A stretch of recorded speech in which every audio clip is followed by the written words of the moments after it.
الحمد للہ رب العالمین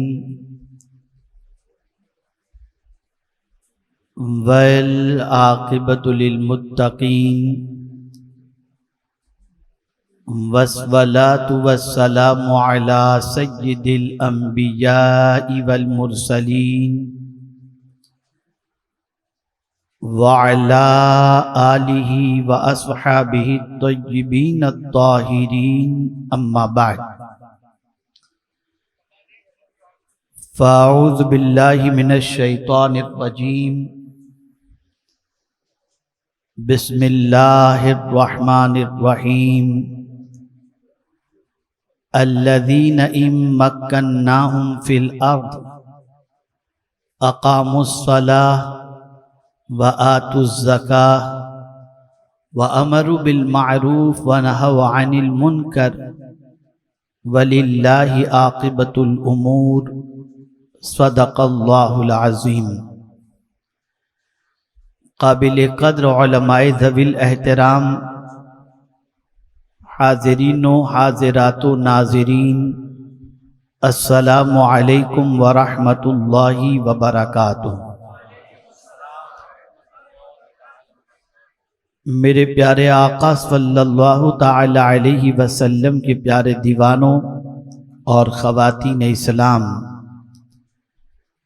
جس آیہ کریمہ کی تلاوت کا میں نے شرف حاصل کیا، اس سے متعلق کچھ معروضات پیش کرنے سے پیشتر آقائے کریم رؤوف الرحیم علیہ التحیۃ والتسلیم کی بارگاہ بے کس پناہ میں جس طریقے سے میں پڑھاؤں، عقیدت و محبت میں ڈوب کر اسی طریقے سے درود و سلام کا نذرانہ پیش کریں۔ الصلاۃ والسلام علیک یا رسول اللہ، الصلاۃ والسلام علیک یا حبیب اللہ، الصلاۃ والسلام علیک یا نبی اللہ، الصلاۃ والسلام علیک یا نور اللہ، وعلی آلک واصحابک یا حبیب اللہ، صلی اللہ تعالی علیہ وآلہ وسلم۔ میرے پیارے آقا صلی اللہ تعالی علیہ وسلم کے پیارے دیوانوں، ہم اور آپ امام عالی مقام علی جدہ وعلیہ الصلاۃ والسلام کی بارگاہ بے کس پناہ میں خراج عقیدت پیش کرنے کے لیے حاضر ہیں، اور تاجدار کربلا کی حیات طیبہ سے ہمیں کیا سبق ملتا ہے، اس سبق کو سیکھنے کی غرض سے دنیا بھر کے اندر یاد شہید اعظم کی محفل منعقد کی جاتی ہے۔ اس بات کو اچھی طریقے سے ذہن میں رکھیں، انسانی زندگی کا کوئی پہلو ایسا نہیں ہے جس پہلو کی اصلاح کربلا کے سانحے سے یا امام حسین رضی اللہ المولا تبارک و تعالی عنہ سے ہماری اصلاح ہوتی ہوئی نظر نہ آتی ہو۔ آپ دیکھیں وہ لوگ جو مکہ مکرمہ سے ہجرت کر کے مدینہ منورہ پہنچے، ان صحابہ کرام علیہم الرضوان کے حوالے سے، ان کی کیفیت کے حوالے سے، ان کے جذبے کے حوالے سے قرآن کیا کہتا ہے؟ الذین ان مکناہم فی الارض اقاموا الصلاۃ وآتوا الزکاۃ وامروا بالمعروف ونہوا عن المنکر۔ وہ لوگ اگر ان کو، توجہ چاہوں گا، مکہ شریف سے ہجرت کرنے والے جو صحابہ مدینہ منورہ پہنچے، انہوں نے مکے میں گھر چھوڑ دیا، مکے میں کاروبار چھوڑ دیا، مکے میں رشتہ دار چھوڑ دیے، سب کچھ چھوڑ کر اللہ کے رسول صلی اللہ تعالی علیہ وسلم کا ساتھ نصیب ہو جائے اور تحفظ دین کا وہاں پر موقع نصیب ہو جائے اور آسانی کے ساتھ اللہ اور اس کے رسول کی اطاعت اور اللہ کی عبادت کر سکیں، اس لیے ہجرت کر کے مکہ مکرمہ سے وہ مدینہ منورہ پہنچے۔ لیکن ان پہنچنے والوں کی شان میرا مولا بیان کر رہا ہے۔ چھوڑ دیا نا سب کچھ، مکے میں گھر چھوڑ دیا، مکے کے اندر تجارت چھوڑ دی، مکے میں کاروبار چھوڑ دیا، مکے میں زمینیں چھوڑ دی، اور مکہ سے ہجرت کر کے مدینے پہنچے تو ان کے پاس کچھ بھی نہیں تھا۔ اب وہ لوگ جو مدینہ منورہ پہنچے، اب ان کی شان میرا مولا بیان کرتا ہے کہ یہ جو بے سر و سامانی کے عالم میں تمہیں نظر آ رہے ہیں، اگر ان کو زمین پر میں اقتدار دے دوں اور زمین پر ان کی حکومت قائم ہو جائے تو یہ کیا کریں گے؟ اقاموا الصلاۃ، یہ نماز قائم کریں گے، وآتوا الزکاۃ، یہ زکوٰۃ دیں گے، اور یہ اچھی باتوں کا حکم دیں گے اور بری باتوں سے روکیں گے۔ اچھا انجام اللہ ہی کے دست قدرت میں ہے۔ ایک سوچ عطا کی گئی، ایک فکر عطا کی گئی، اور اس فکر کو سمجھنا اس لیے بھی ضروری ہے کہ ہر وہ شخص جو گھر کا ذمہ دار ہو، علاقے کا ذمہ دار ہو، مسجد کا ذمہ دار ہو، رشتہ داروں کا ذمہ دار ہو، وہ ذمہ دار کا سب سے پہلا کام یہ ہے کہ وہ خود بھی نماز قائم کرے اور اپنے ماتحت والوں کو بھی نماز قائم کرنے کا حکم دے، وہ خود بھی زکوٰۃ دے اور زکوٰۃ دینے کا حکم دے، وہ اچھی باتوں کا حکم دے، بری باتوں سے روکے، اور اچھا انجام اللہ کے دست قدرت میں ہے، اور ایسے کام کرنے والوں کا انجام بھی اچھا ہی ہوتا ہے۔ اب اس میں جو چیز سمجھنی ہے وہ یہ ہے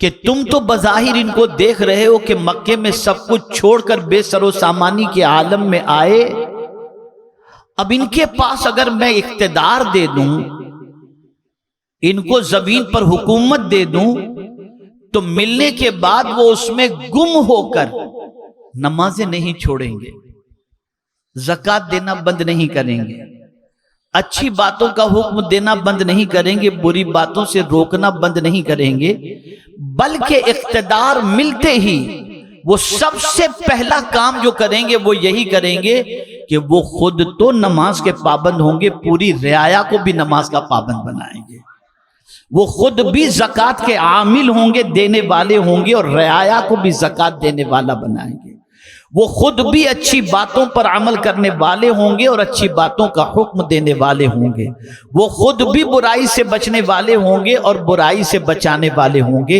ایک سوچ عطا کی گئی، اور وہ سوچ یہ ہے کہ جب کبھی اسلام کی باغ ڈور کسی کے ہاتھ میں آئے تو اس کے ہاتھ میں اسلام کی خدمت کی باغ ڈور اور مسلمانوں کی خدمت کی باغ ڈور ہونی چاہیے، جو خود نمازی بھی ہو، زکوٰۃ دینے والا بھی ہو، اچھی باتوں کا حکم دینے والا بھی ہو، اور بری باتوں سے روکنے والا بھی ہو۔ جب یہ کیفیت ہوگی تو معاشرہ اصلاح پذیر ہوگا، معاشرے کی پریشانیاں دور ہوں گی، معاشرے سے برائیاں ختم ہوں گی، معاشرے کے اندر سدھار پیدا ہوگا، معاشرے کا تعلق رب قدیر سے جڑتا چلا جائے گا، معاشرے کا تعلق مخلوق خدا سے بھی جڑتا چلا جائے گا، اور ایک ایسی سوسائٹی بنے گی جس میں رہنے والا انسان، اس کی سوچ بھی پاکیزہ ہوگی، اس کی زندگی بھی پاکیزہ ہوگی، اس کا کردار بھی پاکیزہ ہوگا، اور اس کی زندگی عبادت و ریاضت میں گزارتے ہوئے وہ سکون کی زندگی اپنی گزارتا ہوا نظر آئے گا۔ ایک سوچ بن گئی، اقتدار ایسے کو ملنا چاہیے جو یہ ساری چیزیں کرے، نماز قائم کرے، زکوٰۃ کا حکم دے اور اچھی باتوں کا حکم دے اور بری باتوں سے روکے۔ اب میرے پیارے آقا صلی اللہ علیہ وسلم کے پیارے دیوانوں، دیکھیں حضرت امام حسین رضی اللہ المولا تبارک و تعالیٰ عنہ کے حوالے سے تھوڑا سا سمجھنے کی کوشش کریں۔ جب حضرت امیر معاویہ رضی اللہ المولا تبارک و تعالیٰ عنہ کا وصال ہوا، وصال ہونے کے ساتھ یزید جب امارت کے منصب پر فائز ہوا تو فائز ہوتے ہی اس نے احکام جاری کیے، آرڈر جاری کیے، اور ان آرڈر میں سے سب سے بڑا آرڈر یہ تھا کہ مدینے میں حضرت امام حسین تھے، حضرت عبداللہ ابن زبیر تھے، حضرت عبداللہ ابن عمر تھے، حضرت عبداللہ ابن عباس تھے، یہ سارے جلیل القدر صحابہ مدینہ منورہ کے اندر موجود تھے۔ میرے پیارے آقا صلی اللہ تعالی علیہ وسلم کے پیارے دیوانوں، یزید کو فکر لاحق ہوئی کہ اگر میرے سلسلے میں اور مجھے امیر تسلیم کرنے کے سلسلے میں اگر کوئی رکاوٹ بن سکتا ہے تو یہ صحابہ بن سکتے ہیں۔ اس کی وجہ سب سے بڑی یہ ہے کہ میرا پول ان کے پاس چھپا ہوا نہیں ہے، میرا سارا غلط کاروبار اور غلط کام کاج، غلط زندگی اور غلط عادتیں ان کے سامنے آشکار ہیں، ان کے سامنے کھلی ہوئی ہیں۔ اس وقت مدینے کا گورنر ولید تھا۔ ولید کو یہ پیغام پہنچایا گیا کہ رات کے وقت امام حسین کو بلاؤ اور یزید کی بیعت کے لیے ان کو آمادہ کرو۔ امام حسین رضی اللہ المولا تبارک و تعالیٰ عنہ بڑے دور اندیش تھے، اور کیوں نہ ہوں کہ حضور صلی اللہ علیہ وسلم نے فرمایا اتقوا بفراست المؤمن فإنه ينظر بنور اللہ تعالی، مومن کی فراست سے ڈرو کہ وہ اللہ کے نور سے دیکھتا ہے۔ اب امام حسین رضی اللہ المولا تبارک و تعالیٰ عنہ مسجد نبوی شریف میں تھے۔ حضرت عبداللہ ابن زبیر، کون حضرت عبداللہ ابن زبیر؟ حضرت ابو بکر کے نواسے، وہ بھی مسجد نبوی شریف میں تھے۔ حضرت عبداللہ ابن عباس سرکار کے چچازاد سید المفسرین، وہ بھی مسجد نبوی شریف میں تھے۔ یہ لوگ رات کو بیٹھے ہوئے تھے کہ ولید کی طرف سے پیغام آیا، اور اس پیغام کے اندر یہ پیغام تھا کہ گورنر ہاؤس کے اندر آپ کو بلایا گیا ہے، آپ تشریف لائیں۔ رات کے وقت امام حسین کو یاد کیا گیا۔ جب پیغام پہنچانے والا پیغام پہنچا کر چلا گیا تو یہ صحابہ بیٹھے آپس میں غور کرنے لگے کہ اس وقت بلانے کی کیا وجہ ہوگی۔ آج تک تو کبھی رات کے وقت کوئی بلانے والا نہیں آیا، دن کے اجالے میں آیا ہے، یہ رات کے وقت کیوں بلایا گیا؟ اور چونکہ امام حسین رضی اللہ تعالی عنہ مسجد نبوی شریف میں 5 وقت کی نماز پڑھایا کرتے تھے، بیٹھے ہوئے تھے۔ اب یہ آپس میں گفتگو شروع ہوئی کہ اس وقت بلانے کی وجہ کیا ہوگی۔ تب میرے امام حسین نے صحابہ سے فرمایا، لگتا ہے کہ حضرت امیر معاویہ رضی اللہ تعالیٰ عنہ کا وصال ہو گیا ہے اور یزید کی بیعت کے لیے ہم کو بلایا جا رہا ہے۔ تب حضرت عبداللہ ابن زبیر رضی اللہ تعالیٰ عنہ نے کہا، یا امام، اگر آپ جانا چاہتے ہیں تو جائیں، لیکن ہم 100 نوجوانوں کو کم و بیش گورنر ہاؤس کے باہر کھڑا کر دیں گے۔ اگر آپ کی آواز اندر سے زور سے آئی تو فوراً گورنر ہاؤس پہ حملہ کر دیا جائے گا، اور اگر آپ کی آواز زور سے نہیں آئی، یعنی ان کا ارادہ آپ کے سلسلے میں کوئی غلط نہیں ہے، تب تو کوئی بات نہیں ہے۔ رسول اعظم صلی اللہ علیہ وسلم کے نواسے حضرت امام عالی مقام رضی اللہ تعالی عنہ گورنر ہاؤس پہنچے۔ ولید نے سب سے پہلے امام حسین رضی اللہ تعالیٰ عنہ سے کہا کہ حضرت امیر معاویہ رضی اللہ تعالیٰ عنہ وصال فرما چکے ہیں، اور اس وقت آپ کو بلانے کی وجہ یہ ہے کہ یزید کا یہ آرڈر آ چکا ہے کہ میں آپ کو یزید کی بیعت کا کہوں اور آپ یزید کی بیعت قبول کر لیں۔ اب یاد رکھیں امام حسین رضی اللہ تعالیٰ عنہ کی سوچ اور ان کی فکر کو۔ امام حسین رضی اللہ المولا تبارک و تعالیٰ عنہ نے فرمایا آج تک کسی خلیفہ نے رات کے اندھیرے میں بیعت لی ہی نہیں، جب بھی بیعت کے لیے انہوں نے کہا ہے تو جمعہ کے دن علل اعلان مسجد کے اندر کہا گیا اور لوگوں نے ان کی بیعت لی۔ یہ رات کے اندھیرے میں اکیلے میں مجھے بلا کر مجھ سے بیعت لینے کی وجہ کیا ہے؟ تم پبلک کے سامنے کہو کہ یزید کی بیعت قبول کرو۔ اگر ساری پبلک یزید کی بیعت قبول کرتی ہے تو پھر دیکھتے۔ اسی وقت ولید کے پاس عبد المالک بن مروان بیٹھا ہوا تھا، بدتینت شخص۔ اس نے فوراً ولید سے کہا ولید اگر اس وقت حسین نکل گئے تو پھر ان پر قابو پانا مشکل ہوگا۔ لیکن ولید جو تھا وہ دل کے اندر اہل بیت کے لیے سافٹ کارنر رکھتا تھا۔ امام حسین رضی اللہ تعالیٰ عنہ نے عبد المالک بن مروان کا جب یہ جملہ سنا فوراً پلٹے اور کہا سن حسین یہاں کھڑا ہے، کیا کہنا چاہتا ہے تو؟ تو امام حسین رضی اللہ المولا تبارک و تعالیٰ عنہ کے جواب سے وہ مرعوب ہوا، اور پھر امام حسین رضی اللہ تعالیٰ عنہ گورنر ہاؤس سے نکلے، اور نکلنے کے بعد صحابہ کرام علیہم الرضوان کے سامنے ساری چیزیں پیش کی گئیں، اور ان سے کہا گیا کہ اس وقت سچویشن یہ ہے کہ یزید اپنی بیعت کے لیے ضد کر رہا ہے اور وہ اپنی بیعت کے لیے مجبور کر رہا ہے۔ اللہ اکبر۔ اس وقت صحابہ کرام علیہم الرضوان نے امام حسین رضی اللہ تعالیٰ عنہ کو مشورہ دیا کہ یا امام آپ ایک کام کریں، ہم کوفہ، شام اور دوسرے علاقوں کے اندر جو بھی ماننے والے ہیں ان لوگوں سے رابطہ قائم کر کے اس کے بعد کچھ پلان سیٹ کرتے ہیں اور اس کے بعد قدم اٹھایا جاتا ہے۔ لیکن اللہ اکبر، امام حسین کی عظمتوں پر قربان جائیے، مدینے کی محبت پر قربان جائیے۔ امام حسین رضی اللہ تعالیٰ عنہ نے فرمایا سنو، اگر مدینے میں خون ریزی ہوتی ہے تو میں سرکار صلی اللہ تعالی علیہ وسلم کی اس وعید کے سلک وعید کا شکار ہونا نہیں چاہتا۔ رسول اعظم صلی اللہ علیہ وسلم نے ارشاد فرمایا ایک مینڈھا ہوگا جس کی وجہ سے خون سے میرا حرم آلودہ ہو جائے گا۔ امام حسین نے فرمایا اگر ماننے والوں کو یہاں پر بلا لیا جائے اور اس کے بعد خون ریزی ہوگی تو سبب میں بنوں گا، اور میں وہ مینڈھا بننا نہیں چاہتا، اس لیے اب میں مدینے سے ہجرت کرنے کا پلان بناتا ہوں۔ یزید کی بیعت تو کسی طرح سے بھی قبول نہیں کی جا سکتی۔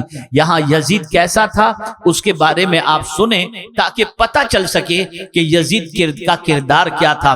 حضرت عبداللہ ابن حنظلہ الغسیل اللہ اکبر ارشاد فرماتے ہیں کہ یزید کی عادتیں اتنی خراب تھیں کہ ہم ڈرتے تھے کہ یزید کی بری عادتوں کی وجہ سے کہیں آسمان سے پتھر نازل نہ ہو۔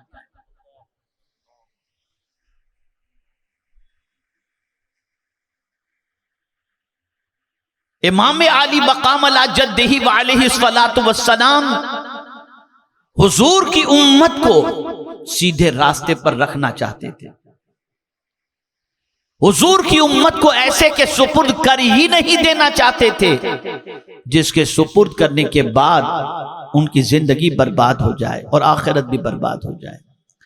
اے رسول اعظم صلی اللہ تعالی علیہ وسلم کے پیارے دیوانوں، امام علی مقام علی جدہ وعلیہ الصلاۃ والسلام سے صحابہ کرام علیہم الرضوان نے کہا، مشورے دیے، لیکن امام حسین رضی اللہ تعالیٰ عنہ ان کے مشوروں کو سنتے رہے، اور ان کے مشوروں پر امام حسین رضی اللہ تعالیٰ عنہ کسی طرح سے بھی یزید کے ساتھ مدینہ منورہ میں یا یزید کے فالوورز کے ساتھ مدینہ منورہ میں جنگ کے لیے تیار نہیں ہوئے، اور نہ کسی کو وہاں بلا کر آپ نے مدینے کے حرم کو پامال یا مدینے کے حرم کے اندر خون ریزی کو آپ نے پسند نہیں فرمایا۔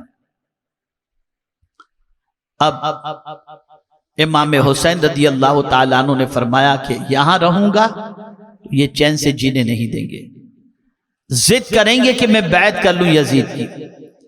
میرے پیارے آقا صلی اللہ تعالی علیہ وسلم کے پیارے دیوانوں، جبکہ دنیا کے مختلف علاقوں کے اندر جہاں جہاں اسلامی حکومت موجود تھی وہاں تک تو لوگوں نے یزید کی بیعت کو قبول کر لی تھی۔ جب اتنی میجورٹی کے اندر لوگوں نے یزید کی بیعت قبول کر لی تو امام حسین کے بیعت نہ قبول کرنے پر یزید کو اتنے ٹینشن کی کیا ضرورت تھی؟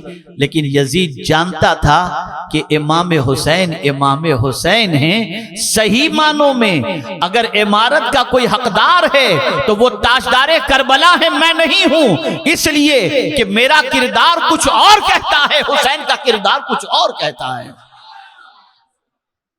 حسین کا کردار ایمان کی گواہی دیتا ہے، حسین کا کردار رسول اعظم کی محبت کی گواہی دیتا ہے، حسین کا اٹھنے والا قدم دین کی آبیاری کے لیے ہوتا ہے۔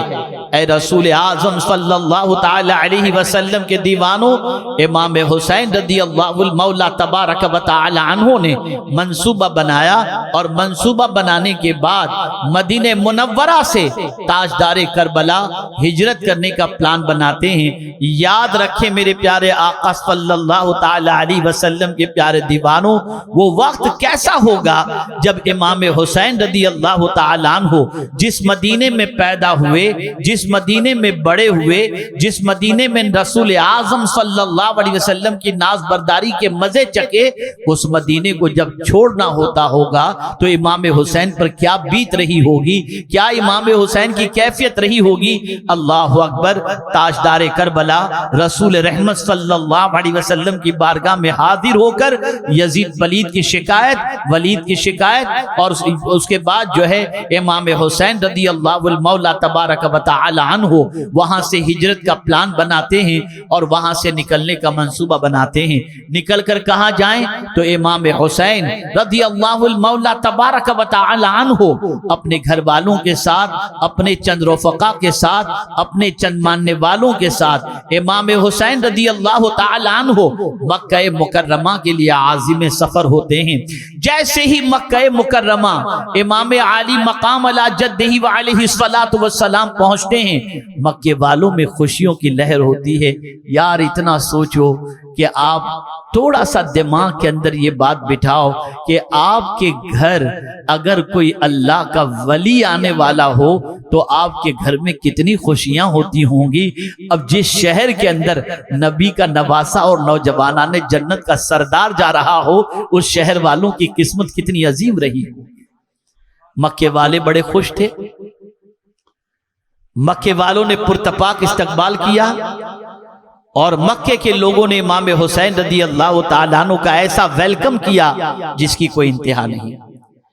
اور امام حسین رضی اللہ تعالیٰ عنہ کے مدینے چھوڑنے کی وجہ بھی وہ جانتے تھے۔ اس وجہ سے امام حسین رضی اللہ المولا تبارک و تعالیٰ عنہ سے انہوں نے کہا اب آپ مکہ چھوڑ کے نہ جائیں، ہم آپ کے ساتھ ہیں، جو بھی ہوگا دیکھا جائے گا، مکہ چھوڑ کے آپ نہ جائیں، ہم آپ کے بازو، آپ کے کاندھے سے کاندھا ملا کر آپ کے ساتھ جیئیں گے بھی اور آپ کے ساتھ مریں گے بھی، آپ کو مکہ چھوڑ کر نہیں جانا۔ لیکن میرے پیارے آقا صلی اللہ تعالی علیہ وسلم کے پیارے دیوانوں، امام حسین رضی اللہ تعالیٰ عنہ کے پاس کوفہ سے خطوط آنے شروع ہوئے، لیٹرز آ رہے ہیں، یا امام آپ ہمیں تنہا نہ چھوڑیں، آپ ہمیں یزید کی بیعت پر مجبور نہ کریں، ہمارے لیے تو امام آپ ہیں، ہم آپ سے گزارش کرتے ہیں کہ آپ کوفہ تشریف لے آئیے اور یہاں آئیے تاکہ ہم آپ کی بیعت کریں، ہم یزید کی بیعت کے لیے تیار نہیں ہیں۔ کوفہ کے بڑے بڑے مالدار، بڑے بڑے رؤسا، بڑے بڑے ذمہ داران، ان کے خطوط امام حسین رضی اللہ تعالیٰ عنہ کے پاس مکہ مکرمہ میں پہنچنے شروع ہوئے۔ امام حسین رضی اللہ تعالیٰ عنہ خطوط پڑھتے، یہاں تک کہ فرمایا گیا کہ 3 گونی 3 بورے خطوط سے بھر گئے، اتنے خطوط وہاں سے آئے، اور سب کا ایک ہی ڈیمانڈ تھا، اگر آپ تشریف نہیں لائیں گے اور ہم مجبور ہو گئے یزید کی بیعت پر تو اس لیے ایسے فاسق و فاجر کی بیعت ہم کرنا نہیں چاہتے. آپ تشریف لائیں تاکہ ہم آپ کی بیعت قبول کر لیں. بہت اہم نکتہ آج عرض کروں گا، اور میری آواز دنیا کے مختلف ملکوں میں اس وقت انشاءاللہ پہنچ رہی ہے، الحمدللہ پہنچ رہی ہے، اور انشاءاللہ بعد میں بھی اس پر لوگ اس آواز کو سنیں گے. ایک بہت بڑا پیغام مجھے دینا ہے آج. خطوط آئے، کیا کہا خطوط کے اندر؟ ہم آپ کے ساتھ ہیں، آپ کی بیعت قبول کرنا چاہتے ہیں، یزید کی بیعت ہم نے نہیں کرنی. امام حسین رضی اللہ المولا تبارک و تعالیٰ عنہ نے پھر مشورہ کیا کہ کیا کرنا چاہیے. تو سب لوگوں نے یہی جواب دیا، یا امام آپ کوفہ نہ جائیں، اس لیے کہ کوفہ والوں نے آپ کے بھائی کے ساتھ بھی غداری کی ہے، کوفہ والوں نے آپ کے والد کے ساتھ بھی بے وفائی کی ہے، ان سے وفا کی امید نہ رکھیں. لیکن اے امام آپ کی عظمتوں کو سلام. آپ کہتے ہیں امام حسین رضی اللہ تعالی عنہ، آپ کی بات تو اپنی جگہ پر صحیح ہے، لیکن قیامت میں اگر یہ خط لکھنے والوں نے میرے نانا جان سے شکایت کر دی کہ ہم نے تو امام حسین سے کہا تھا کہ ہم آپ کی بیعت کرنا چاہتے ہیں، لیکن امام حسین رضی اللہ تعالیٰ عنہ نے ہمیں بیعت کے لیے ہماری طرف وہ آئے ہی نہیں، تو ہم نے گمراہ کی بیعت قبول کر لی، تو میں کیا جواب دوں گا؟ اس جواب کا جواب کسی کے پاس نہیں تھا. نتیجتاً ایک مشورہ طے ہوا، اور وہ مشورہ یہ تھا کہ اے امام آپ نہ جائیں، پہلے کسی نمائندے کو بھیج کر وہاں کے حالات کا جائزہ لیا جائے. امام حسین رضی اللہ تعالیٰ عنہ کو رائے پسند آئی، اور تاجدار کربلا نے حضرت مسلم بن عقیل رضی اللہ تعالیٰ عنہ کو اپنا نمائندہ بنا کر کوفہ کی طرف روانہ کیا. جب حضرت مسلم بن عقیل رضی اللہ تعالیٰ عنہ کوفہ کی طرف روانہ ہوئے، اور جیسے ہی کوفہ کی سرزمین پر حضرت مسلم بن عقیل رضی اللہ تعالیٰ عنہ قدم رکھتے ہیں، تو لوگ اس سید زادے پر مر مٹنے کے لیے تیار ہوتے ہیں. چاروں طرف سے لوگوں کا ہجوم، بیعت کے لیے آمادہ. اور امام حسین کا خط ان تک پہنچ چکا تھا کہ میں مسلم بن عقیل کو بھیج رہا ہوں، میری بیعت ان کے ہاتھوں پہ تم کر لینا، اور اگر سچ پایا تو پھر میں پیچھے سے انشاءاللہ العظیم میں حاضر ہوتا ہوں. ایک دن میں 17,000 لوگوں نے حضرت مسلم بن عقیل کی بیعت کی.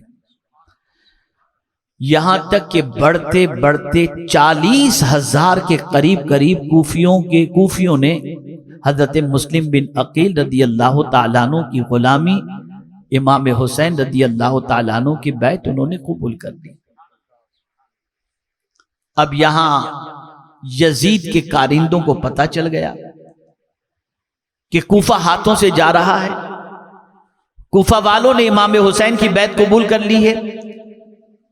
یزید کو جب پتہ چلا تو یزید نے سوچا کہ کوئی دوسرا متبادل شخص گورنر بنا کر کے بھیجا جائے اور حالات کو کنٹرول کیا جائے، ورنہ کوفہ ہاتھوں سے نکل جائے گا. اس نے سخت دل ابن زیاد کو، جو پہلے کسی اور علاقے کا گورنر تھا، اسے بلایا، اور بلا کر کے ابن زیاد سے یزید نے کہا تجھے 2 علاقوں کی گورنری دی جا رہی ہے، کوفہ کی بھی گورنری تجھے دی جا رہی ہے، اور یہ خط لے کر کے جا. نعمان بن بشیر اس وقت گورنر تھے، جو اہل بیت کے لیے کافی نرم گوشہ ہی نہیں بلکہ عقیدت مند بھی تھے. انہوں نے، نعمان بن بشیر نے اس طریقے سے حضرت امام حسین کی بیعت چل رہی تھی، لیکن کوئی مداخلت نہیں کی، کوئی انٹرفیئر نہیں کیا. لیکن یزید کو یہ پسند نہیں تھا، اور اس نے ابن زیاد کو خط دیا اور کہا جا کر کے نعمان بن بشیر کو دو کہ میں نے اس کو معزول کیا، اور تمہیں جو ہے وہ اس کی جگہ پر گورنر کی حیثیت سے مقرر کیا. اب آپ دیکھیں کوفہ کے اندر یہ شور تھا کہ مسلم بن عقیل تو آ چکے، امام حسین رضی اللہ تعالیٰ عنہ بھی تشریف تشریف لانے والے ہیں۔ حضرت مسلم بن عقیل کی شہادت کے ایک دن پہلے حضرت مسلم بن عقیل نے خط دے کر کے روانہ کیا تھا کسی کو امام حسین کے پاس کہ یہاں کے حالات بڑے سازگار ہیں اور آپ تشریف لا سکتے ہیں۔ وہ خط لے کر جانے والا جیسے ہی روانہ ہوا، وہ تو نکل چکا تھا خط لے کر، اور کوفہ والے بھی جان رہے تھے کہ امام حسین رضی اللہ تعالیٰ عنہ تک خط روانہ ہو چکا ہے اور وہ تشریف لانے والے ہیں، اس لیے کوفہ والے مطمئن تھے۔ لیکن میرے پیارے آقا صلی اللہ علیہ وسلم کے پیارے دیوانوں، یزید نے چال چلی، ابن زیاد کو گورنر بنایا۔ اب آپ دیکھیے ابن زیاد کتنا بڑا مکار تھا اور کتنا بڑا عیار تھا۔ وہ راستہ جو حجاز سے آتا ہے، شام سے نہیں، مکے سے جو راستہ تھا، اس راستے سے اپنی سواری لے کر اور جبے قبے کے اندر چہرہ ڈھانک کر کے اس طریقے سے آیا کہ کوفہ والوں نے سمجھا کہ امام حسین تشریف لا رہے ہیں۔ یہ دھوکہ دیتے ہوئے اس راستے سے وہ کوفے کے اندر انٹر ہوا۔ میرے پیارے آقا صلی اللہ تعالی علیہ وسلم کے پیارے دیوانوں، سیدھا وہ گورنر ہاؤس پہنچا، اور گورنر ہاؤس پہنچنے کے بعد اس نے نعمان بن بشیر کو معزول کیا اور خط دکھایا کہ تمہیں یزید نے معزول کیا ہے، اب کوفہ کا گورنر میں ہوں۔ میں یہ واقعہ اس لیے آپ کے سامنے یہ داستان سنا رہا ہوں تاکہ بیک گراؤنڈ، میں نے کہا تھا کہ پس منظر کربلا کا آپ کو بیک گراؤنڈ سمجھاؤں کہ کیسے کیا ہوا۔ میرے پیارے آقا صلی اللہ تعالی علیہ وسلم کے پیارے دیوانوں، پالیٹکس کسے کہتے ہیں اس کو سمجھو۔ ابن زیاد بڑا پولیٹیشین تھا۔ جیسے ہی ابن زیاد نے نعمان بن بشیر کو معزول کیا، اس کے بعد پہلا کام اس نے یہ کیا کہ کوفہ کے جتنے بڑے بڑے مالدار تھے سب کو بلایا، اور بلا کر کے کچھ لوگوں کو سزا دی، کچھ لوگوں کو ڈرایا، کچھ لوگوں کو ماضی کے احسانات یاد دلائے، اور کہا کہ حسین کا ساتھ چھوڑ دو ورنہ اپنے انجام کے لیے تیار رہو۔ اب وہ لوگ جنہوں نے وعدہ کیا تھا امام حسین کے ساتھ، جنہوں نے خطوط لکھے تھے تاجدار کربلا کو، جنہوں نے امام حسین کو ان کے ساتھ مر مٹنے کا وعدہ کیا تھا، ایک ایک کر کے امام حسین کی بیعت توڑنا شروع کر دیتے ہیں، اور کیفیت یہ بن جاتی ہے کہ ڈر کے مارے اب حضرت مسلم بن عقیل سے کوئی ملنا بھی نہیں چاہتا۔ وقت ایسا آیا جہاں ہزاروں کی تعداد میں حضرت مسلم بن عقیل رضی اللہ تعالیٰ عنہ کے اقتداء میں نماز پڑھنے والے ہوا کرتے تھے۔ وہاں پر ایک وقت ایسا بھی آیا کہ چند لوگ نماز کے لیے پیچھے حاضر تھے، چند ہزار حاضر تھے، وہ بھی نماز کے اندر اس طریقے سے جیسے یوں ہی کھڑے ہیں، اور میرے پیارے آقا صلی اللہ علیہ وسلم کے پیارے دیوانوں، اس ڈر سے کہ کہیں ابن زیاد کو پتہ نہ چل جائے کہ ہم مسلم بن عقیل کی اقتداء میں نماز ادا کر رہے ہیں اور ان کی بیعت پر ابھی بھی قائم ہیں، جس کی وجہ سے ہمیں کیفر کردار تک نہ پہنچا دے، قتل نہ کر دے۔ میرے پیارے آقا صلی اللہ علیہ وسلم کے پیارے دیوانوں، ایک وقت ایسا بھی آیا کہ تنہا حضرت مسلم بن عقیل رضی اللہ تعالیٰ عنہ رہ گئے، اور باقی جتنے وعدہ کیے تھے اور جتنوں نے امام حسین کی بیعت کی تھی امام مسلم کے حوالے سے، سب نے بیعت توڑ دی۔ اور کسی حد تک اگر کہا جائے تو کچھ لوگوں کے دل تو امام حسین کے ساتھ رہے ہوں گے، لیکن تلوار یزید کے ساتھ تھی، ابن زیاد کے ساتھ۔ اللہ اکبر۔ میرے پیارے آقا صلی اللہ تعالی علیہ وسلم کے پیارے دیوانوں، حضرت مسلم بن عقیل رضی اللہ تعالیٰ عنہ کی تلاش کی گئی، اور پھر حضرت مسلم بن عقیل رضی اللہ المولا تبارک و تعالیٰ عنہ کو گرفتار کر کے لایا گیا۔ اور جانتے ہیں اس زمانے میں دستور یہ تھا کہ کسی کو ایسی سزا دو کہ اس سزا کو دیکھنے کے بعد کوئی دوسرا کبھی اس راستے پر جانے کے لیے تیار نہ ہو۔ حضرت مسلم بن عقیل رضی اللہ تعالیٰ عنہ کو گورنر ہاؤس کی چھت سے نیچے گرایا گیا، اور اس کے بعد آپ کے جسد اقدس کو لٹکا دیا گیا، اور امام مسلم رضی اللہ تعالیٰ عنہ اس دار فانی سے دار بقا کی طرف کچھ کر گئے۔ انا للہ و انا الیہ راجعون۔ میرے پیارے آقا صلی اللہ علیہ علیہ وسلم کے پیارے دیوانوں، مشہور ہو گیا کہ بیعت امام حسین کی توڑ لی ہے، یزید کی بیعت قبول کر لی گئی ہے، ساتھ دینے والوں نے بے وفائی کر دی ہے، اب کسی بھی طرح سے حضرت امام حسین کو روکا جائے تاکہ حضرت امام حسین رضی اللہ المولا تبارک و تعالی عنہ کوفہ کی سرزمین پر نہ آئیں، ورنہ حضرت مسلم بن عقیل کی طرح حضرت امام عالی مقام کے ساتھ بھی زیادتی ہو سکتی ہے۔ لیکن حضرت امام حسین رضی اللہ تعالی عنہ مکہ مکرمہ سے نکل چکے تھے۔ آپ جانتے ہیں وہ وقت کون سا تھا، وہ دن کون سے تھے؟ پوری دنیا سے لوگ حج کرنے کے لیے مکہ مکرمہ پہنچ رہے تھے، اور امام حسین رضی اللہ تعالی عنہ دین بچانے کے لیے مکے سے کربلا کی طرف جا رہے تھے۔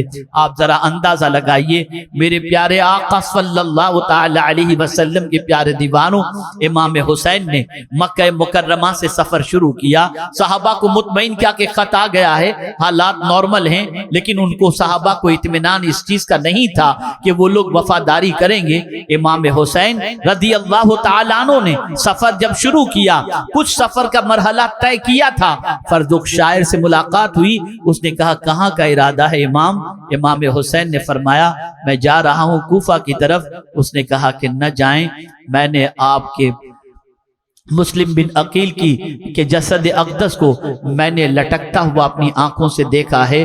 یزید کوفہ والوں نے امام مسلم کا ساتھ چھوڑ دیا ہے اور یزید کی بیعت قبول کر لی۔ تاریخی جملہ امام حسین کا سنیے۔ امام حسین نے پوچھا مسلم بن عقیل کو تم نے دیکھا؟ کہا ہاں۔ کیسے دیکھا؟ کہ لٹکتے ہوئے دیکھا۔ کہ وہ جو ہے لٹکا ہوا تو اس کا سر تمہیں ملا، جھکا ہوا ملا؟ کہا نہیں۔ کہ بس جیسے اس کا سر یزید کے سامنے نہیں جھکا تھا، حسین کا سر بھی یزید کے سامنے نہیں جھکے گا۔ اے رسول اعظم صلی اللہ تعالی علیہ وسلم کے دیوانوں، اب یہاں جو میں نکتہ عرض کرنا چاہتا ہوں، باقی کی گفتگو حضرت امام عالی مقام رضی اللہ تعالیٰ عنہ سے متعلق میں کل عرض کروں گا۔ یہ ایک چھوٹا سا پس منظر میں نے آپ کے سامنے پیش کیا۔ یاد رکھیں یہ رسپانسبلٹی صاحب اقتدار کی اسلامی حکومت کے دستور کے اندر یہ چیز موجود ہے کہ جو بھی اقتدار پر آئے اس کا پہلا کام لوگوں کو نماز قائم کرانا، زکوٰۃ دینا، اچھی باتوں کا حکم دینا اور بری باتوں سے روکنا۔ امام حسین نے خلفائے راشدین کے نقش قدم پر جب دیکھا کہ یہ اقتدار کا دعویٰ کرنے والا نہیں ہے تو امام حسین رضی اللہ تعالیٰ عنہ نے بھی عزم مصمم کر لیا کہ ایسے کا ساتھ دے کر بیعت قبول کر کے پوری زندگی اور آخرت تک امت مسلمہ کو غلط راستے پر ڈال دینا۔ لوگ تو یہی کہیں گے جب حسین نے ایسے کی بیعت قبول کر لی تو ہم اگر کر لیں تو کیا غلط ہے؟ قیامت تک کے لیے دلیل بن جائے گی۔ اس گفتگو کے بعد اب میں آپ کو سمجھاؤں، میں بھی ایک پیر نام کا ہوں اور آج بھی بہت سارے مشائخ موجود ہیں۔ امام حسین کے جذبے سے کیا چیز سمجھ میں آتی ہے اس کو میں قرآن کی روشنی میں سمجھاؤں۔ غزوہ احد کے موقع پر صحابہ کرام علیہم الرضوان سے اجتہادی غلطی ہوئی جس کی وجہ سے 70 صحابہ شہید ہوئے، جس میں سیدنا امیر حمزہ رضی اللہ تعالیٰ عنہ بھی تھے۔ صحابہ جن کی اجتہادی غلطی کی بنیاد پر یہ معاملہ ہوا، ان کے دل میں تھوڑی سی تکلیف تھی کہ آقا کریم صلی اللہ علیہ وسلم ہم سے ناراض ہو گئے ہوں گے، تو رب نے حضور صلی اللہ علیہ وسلم سے فرمایا کہ جان بوجھ کر کے نہیں، یہ تو آپ کے حمایتی اور آپ کے فرما بردار ہی ہیں، فاعف عنہم، میرے محبوب ان کو معاف کر دو، ان کو معاف کر دو، واستغفر لہم، اور ان کے لیے مغفرت کی دعا کرو۔ بہت اہم بات عرض کر رہا ہوں، بہت بڑا سبق ہے۔ واستغفر لہم، ان کو معاف کر دو، وشاورہم فی الامر، اور کام کے سلسلے میں ان سے مشورہ کر لو۔ توجہ چاہوں گا، توجہ چاہوں گا۔ کن سے؟ غلاموں سے مشورہ بھی کرو، ان کی غلطی کو معاف بھی کرو، ان کے لیے استغفار بھی کرو، لیکن فَإِذَا عَزَمْتَ فَتَوَكَّلْ عَلَى اللَّهِ، جب کسی کام کا آپ ارادہ کر لیں تو بھروسہ ان غلاموں پر نہیں اللہ پر کریں، بھروسہ ان غلاموں پر نہیں اللہ پر بھروسہ کریں۔ امام حسین کے ذہن میں بھی یہ معاملہ تھا کہ میں مریدوں کے بھروسے پر نہیں خدا کے بھروسے پر جا رہا ہوں۔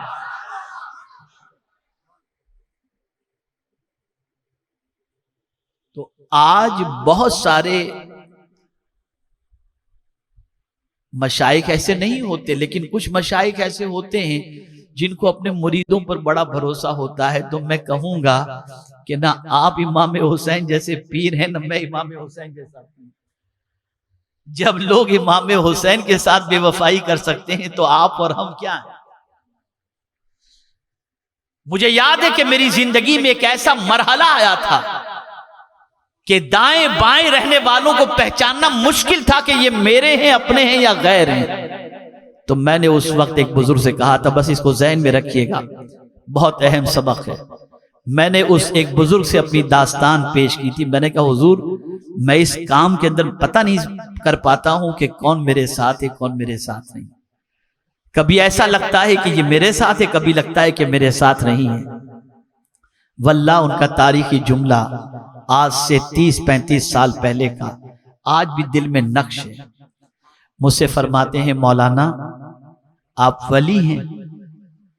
میں نے کہا حضرت میں تو ولیوں کے قدموں کی خاک بھی نہیں ہوں۔ کہا آپ کے باپ دادا میں کوئی ولی گزرے؟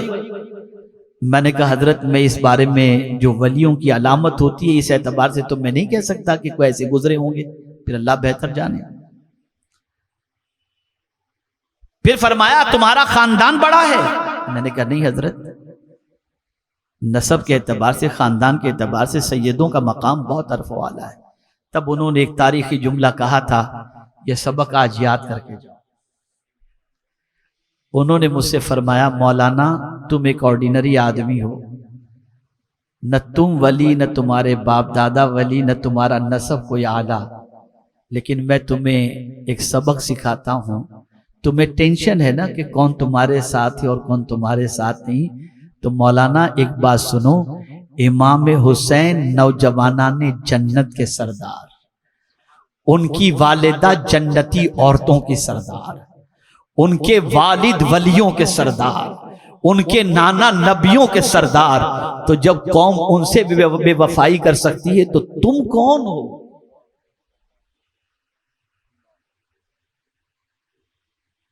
تم کون ہو؟ تو میں نے کہا حضرت پھر مجھے کیا کرنا چاہیے؟ کہا جو امام حسین نے کیا۔ امام حسین لوگوں پر بھروسہ نہیں خدا پر بھروسہ کیے تھے، تم بھی خدا پر بھروسہ کر کے کام کرو۔ بس یہ چیز ایسی دل میں بیٹھ گئی کہ بس اللہ کے بھروسے پر جو کچھ بھی کام اللہ لیتا ہے کرنے کی کوشش کرتے ہیں۔ آپ کی زندگی میں ہماری زندگی میں ایسے کئی مرحلے آئیں گے اور آپ دیکھیں گے ایک قیامت صغریٰ تو ابھی چند سالوں پہلے ہی گزری ہے، جس کو جو ہے وہ کیا تھا کورونا، وہ جو پیریڈ گزرا ہے، تو آپ دیکھیں گے کہ اس پیریڈ کے اندر سچویشن ایسی تھی باپ بیٹے کا نہیں۔ میں آپ کو ایک علاقے کی بات بتاؤں، ایک شہر کے اندر پورا گھر کورونا افیکٹڈ تھا، بیٹے بچیاں بہو سب ایک ہی شہر کے اندر سب ہاسپٹل میں ایڈمٹ ہیں، اور اسی ہاسپٹل کے اندر باپ کا انتقال ہوتا ہے۔ کیسا سخت مرحلہ ہوگا آپ سوچو۔ ڈاکٹر نے ان کے بچوں کو نماز جنازہ میں شریک ہونے کی اجازت نہیں۔ ایک ہی شہر کے اندر باپ کا انتقال ہو رہا ہے، بچے موجود ہیں لیکن کوئی بیٹا کاندھا نہیں دے پا رہا ہے، اس لیے کہ سب افیکٹڈ ہیں کورونا سے۔ ڈاکٹر نے ان کو ہاسپٹل سے چھٹی نہیں دی، دوسرے لے کر کے گئے، دوسروں نے نماز جنازہ پڑھی اور اس کے بعد ان کو دفن کیا گیا۔ تو میاں یہ دنیا بڑی بے وفا ہے، آپ یہاں پر ایک ہی چیز ہمیشہ ذہن کے اندر رکھیں، اگر کامل بھروسہ کرنا ہے تو صرف خدا پر بھروسہ کرو۔ میرا رب وہ عظیم ہے کہ اس پر کوئی بھروسہ کر لے تو وہ اسے تنہا نہیں چھوڑتا۔ وہ خود فرماتا ہے وَمَن يَتَوَكَّلْ عَلَى اللَّهِ فَهُوَ حَسْبُهُ، جو اللہ پر بھروسہ کر لے اللہ اس کے لیے کافی ہے۔ اے رسول اعظم صلی اللہ تعالی علیہ وسلم کے پیارے دیوانوں، اس لیے ہمیں اس بات کو ذہن میں رکھنی چاہیے۔ یقیناً بہت سارے مریدین ایسے ہوتے ہیں جو نقش قدم پر چلتے ہیں، صراط مستقیم پر چلتے ہیں، جن کی وجہ سے اللہ عز و جل ان مریدوں کے مشائخ کو اونچا مقام بھی اور پہچان بھی عطا کرتا ہے۔ مثال کے طور پر میں آپ کو بتاؤں، خواجہ عثمان ہارونی کی شہرت ملی خواجہ غریب نواز کے صدقے میں۔ غریب نواز ایسے مرید تھے کہ اپنے پیر کی گٹھڑی کو اور جوتے کو اٹھا کر ڈگر ڈگر نگر نگر چلتے تھے، تو پیر نے کیا کیا آپ ذرا سوچو تو صحیح، مدینے لے جا کر حضور کی بارگاہ میں اس طرح سے کھڑا کیا اور کہا معین الدین سلام پیش کرو۔ جیسے ہی خواجہ صاحب نے سلام پیش کیا، اندر سے حضور نے جواب دے کر کے سلطان الہند کا لقب عطا فرما دیا۔ تو وہ پیر تھے جو اپنے مرید کو خدا سے ملاتے تھے، اور آج کے دور کے اندر ہمیں یہ ذہن میں رکھنا ہوگا کہ اسی سلسلے سے اور اسی سے وابستہ ہونے کی کوشش کرو جن کی وابستگی کے بعد مال کی محبت نہیں اعمال کی محبت پیدا ہو۔ اس کو ذہن میں رکھو، اس کو ذہن میں رکھو۔ اور ہم سب لوگوں کی ذمہ داری یہ ہے بھروسہ اللہ پر کریں، اور جب کوئی اللہ پر بھروسہ کر لیتا ہے تو میرا مولا فرماتا ہے وَمَن يَتَوَكَّلْ عَلَى اللَّهِ فَهُوَ حَسْبُهُ، جو اللہ پر بھروسہ کر لے اللہ اس کے لیے کافی ہے۔ دو سبق آج کے پروگرام کے اندر آپ کو یہ حاصل کرنے ہیں۔ ایک تو یہ ہے کہ آپ اپنے گھر کے بڑے ہیں، محلے کے بڑے ہیں، علاقے کے بڑے ہیں، اور آپ مسلمان ہیں، تو آپ کی پہلی رسپانسبلٹی یہ ہے کہ آپ بڑے ہونے کی حیثیت سے سب سے پہلا کام آپ کو یہ کرنا ہے کہ محلے میں کوئی بے نمازی نہ رہے، گھر میں کوئی بے نمازی نہ رہے، خاندان میں کوئی بے نمازی نہ رہے۔ زکوٰۃ دینے کے آپ حقدار ہیں تو ضرور زکوٰۃ ادا کرنے کی کوشش کریں۔ اسی کے ساتھ ساتھ آپ ہمیشہ اچھے کاموں کا حکم دیں اور برائیوں سے روکیں۔ یہ رسپانسبلٹی ہے اس کی جو بڑا ہے، جو ذمہ دار ہے۔ اور اگر وہ شخص ملک کا ذمہ دار ہے، یعنی اسلامی حکومت ہے اور اسلامی حکومت کے اندر وہ اسلامی حکومت کا ذمہ دار ہے، تو اس کے لیے ضروری ہے کہ وہ بے نمازی کوئی ملک کے اندر نہ رہے، اس کا اہتمام کرے، وہ زکوٰۃ دینے سے کوئی اپنے آپ کو نہ روکے، اس کا خیال کرے اور اچھی باتوں کا حکم دے اور بری باتوں سے روکے۔ امام حسین نے دیکھا تھا کہ یزید خود بے نمازی ہے، یزید خود شرابی ہے، یزید خود برائیوں میں ڈوبا ہوا ہے۔ وہ اگر اقتدار پر آنے کی جو بات کر رہا ہے، اگر میں اس کی جو ہے بیعت قبول کر لوں گا تو گویا برائی کے پھیلانے کے اندر میں اس کا ساتھ دیتا نظر آؤں گا۔ امام نے اس لیے اس کی بیعت کو قبول نہ کر کے ہمیں سیدھے راستے پر ہم چل سکیں، اس کے لیے امام نے سب کچھ لٹا دیا اور قربانی پیش کی۔ اور دوسرا، امام حسین نے واضح لفظوں کے اندر کہہ دیا بھروسہ کرنا ہو تو اللہ پر کرو، قادر مطلق پر کرو، پالنہار حقیقی پر کرو، معبود برحق پر کرو۔ اللہ رب العزت جل جلالہ آقائے کریم رؤوف الرحیم علیہ التحیۃ والتسلیم کے صدقہ و طفیل مجھے اور آپ کو تاجدار کربلا کے نقش قدم پر چلنے کی توفیق نصیب فرمائے، اور ان کی حیات طیبہ سے ملنے والے سبق کو اختیار کرنے کی توفیق نصیب فرمائے۔ میرے پیارے آقا صلی اللہ علیہ وسلم کے پیارے دیوانوں، ہم اگر قانون الہی اور قانون رسول صلی اللہ علیہ وسلم کی پاسداری کریں گے تو اس کا نتیجہ کیا ہوگا، اسے میں کل انشاءاللہ بتاؤں گا کہ کربلا میں 22,000 کے لشکر کے سامنے امام ڈرتے نظر نہیں آتے، بے خوف کیوں نظر آتے ہیں؟ وہ کیا چیز تھی امام حسین کے پاس جس کی وجہ سے وہ بے خوف تھے؟ انشاءاللہ کل اس کے حوالے سے میں کچھ گفتگو کروں گا۔ اللہ تعالیٰ مجھے حق کہنے اور آپ سب کو حق سننے کی توفیق عطا فرمائے۔ وما علینا الا البلاغ المبین۔ السلام علیکم ورحمۃ اللہ تعالی وبرکاتہ۔